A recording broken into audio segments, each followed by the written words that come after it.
Sir வணக்கம். Surya வெற்றிக்கொண்டான் sir. வணக்கம் sir. Tamil Nadu அவர் சொன்னதை போல எப்படியெல்லாம் மாறி இருக்கு அப்படிங்கிறது என்னைக்காச்சும் ஒரு 20 வருஷத்துக்கு முன்னால் ஏதாவது ஒரு ஹைவே பக்கம் போனவங்க இல்லை ஏதாவது ஒரு கிராமத்து பக்கம் போனவங்க இன்னைக்கு தமிழ்நாட்டினுடைய ஏதாவது ஒரு கிராமத்து பக்கமோ ஹைவே பக்கமோ போனாங்கன்னா அவங்களால புரிஞ்சிக்க முடியும்.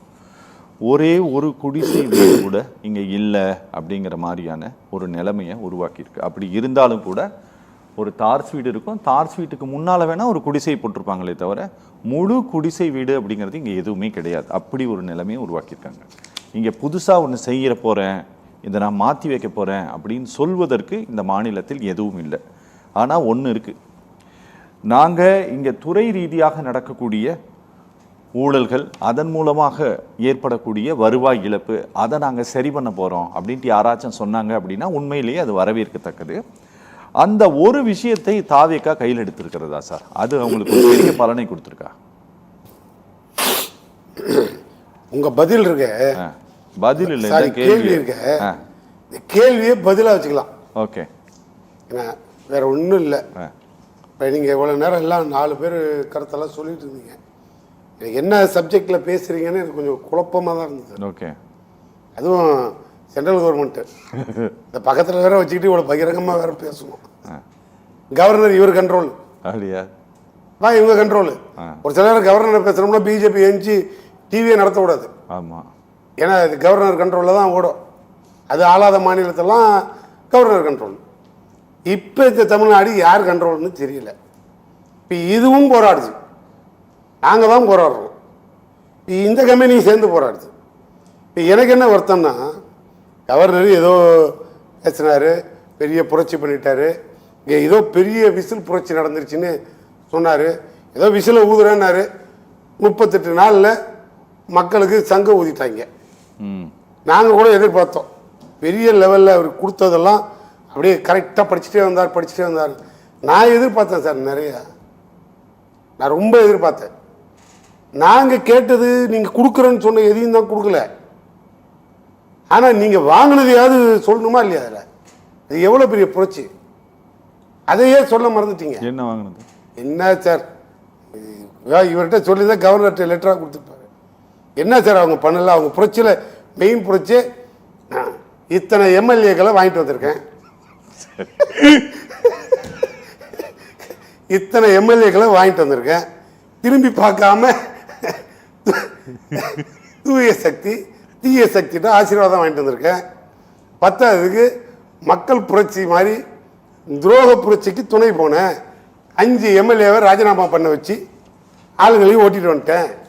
அப்போ இதெல்லாம் எவ்வளோ பெரிய சாதனை. இந்த சாதனையெல்லாம் அதில் எழுதியிருந்தீங்கன்னு வச்சுக்கோங்க, இந்த கவர்னர் அதையும் ஸ்பீடாக படிச்சுட்டு அவர் போயிருப்பார். எனக்கு தெரிஞ்ச இந்த கவர்னர் எங்கேயுமே பேசுறதுக்கு வாய்ப்பு கிடைக்கல போட்டு, அதனால கிடைச்ச வாய்ப்பை பயன்படுத்துவோன்னு முழுக்க படிச்சுட்டாரு. ஆனால் நாளைக்கு தான் தெரியும், என்னையா படிச்ச அதில் ஒன்னையே திட்டிருக்காங்க, நீ அதையே போய் படிச்சுட்டு வரேன்னு.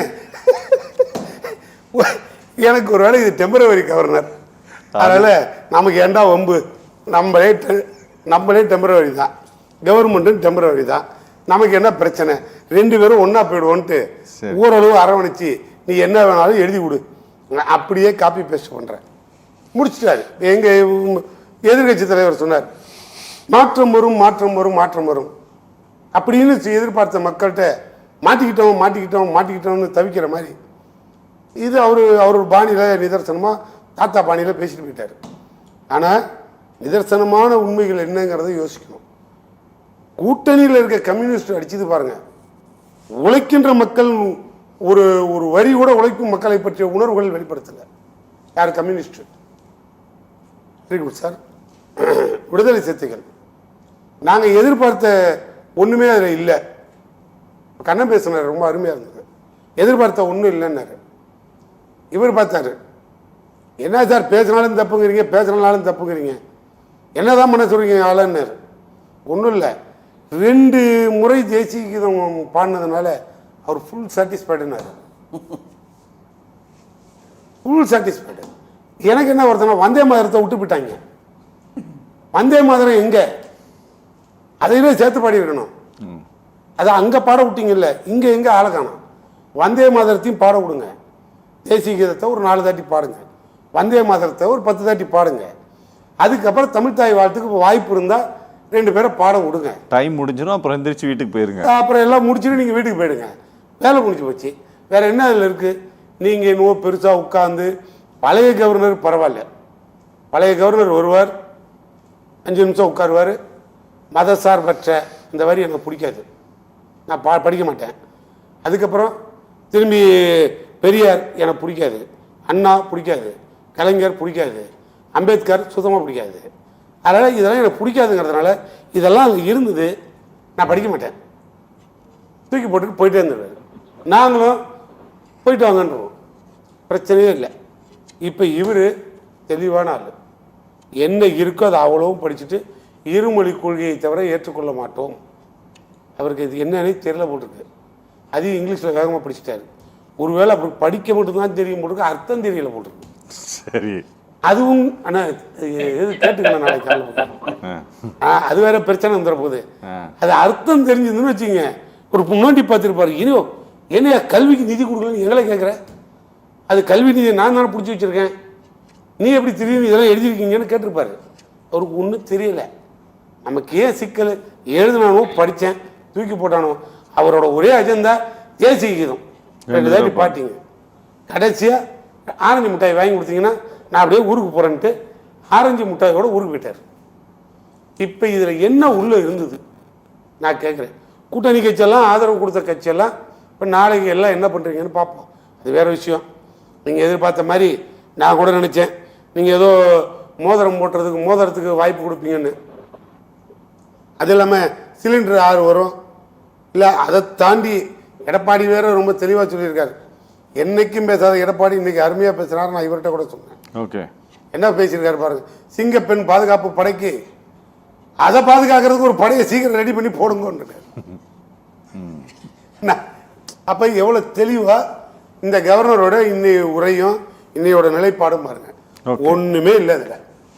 ஒன்றும் அந்த கவர்மெண்ட் கொடுக்க வேண்டிய என்ன பாலிசியை சொல்ல போகிறாங்க, கொடுத்த வாக்குறுதி ஏதாவது நிறைவேறுமா, இல்லை அடித்தட்டு மக்களோட தேவைகளை பூர்த்தி செய்யுமா, இல்லை அதில் ஏதேனும் ஒரு சாராம்சம் இருக்குமா, நாம் ஏதாவது எதிர்பார்க்குறோமா, எதிர்பார்த்து சொல்லலாமா, ஒன்றும் கிடையாது. அவர் பேசாமல் இப்போ நாங்கள் பார்த்தோம், வாய் திறங்க முதல்வரேன்னு பேச்சை ஓட்டிட்டு எல்லாம் உள்ளே போயிட்டோம். ஏன்னா அவர் எப்பயும் வாய் திறந்ததில்லை. இன்னைக்காவது பேசுங்கன்ட்டு அதுக்கு ஒரு மந்திரி வெளியில் வந்து சொல்கிறார், இன்னைக்கு கவர்னர் மட்டும் தான் பேசுவார், இன்னைக்கு எதுவும் சிஎம் பேச மாட்டார். நாங்கள் அதை கேட்கலப்பா, பிரஸில் பேசு, மக்கள் கேட்குற கேள்விக்கு பேசு. இவ்வளோ பேரை கற்பழிச்ச பாலியல் பலாத்கார வழக்கு இருக்கு.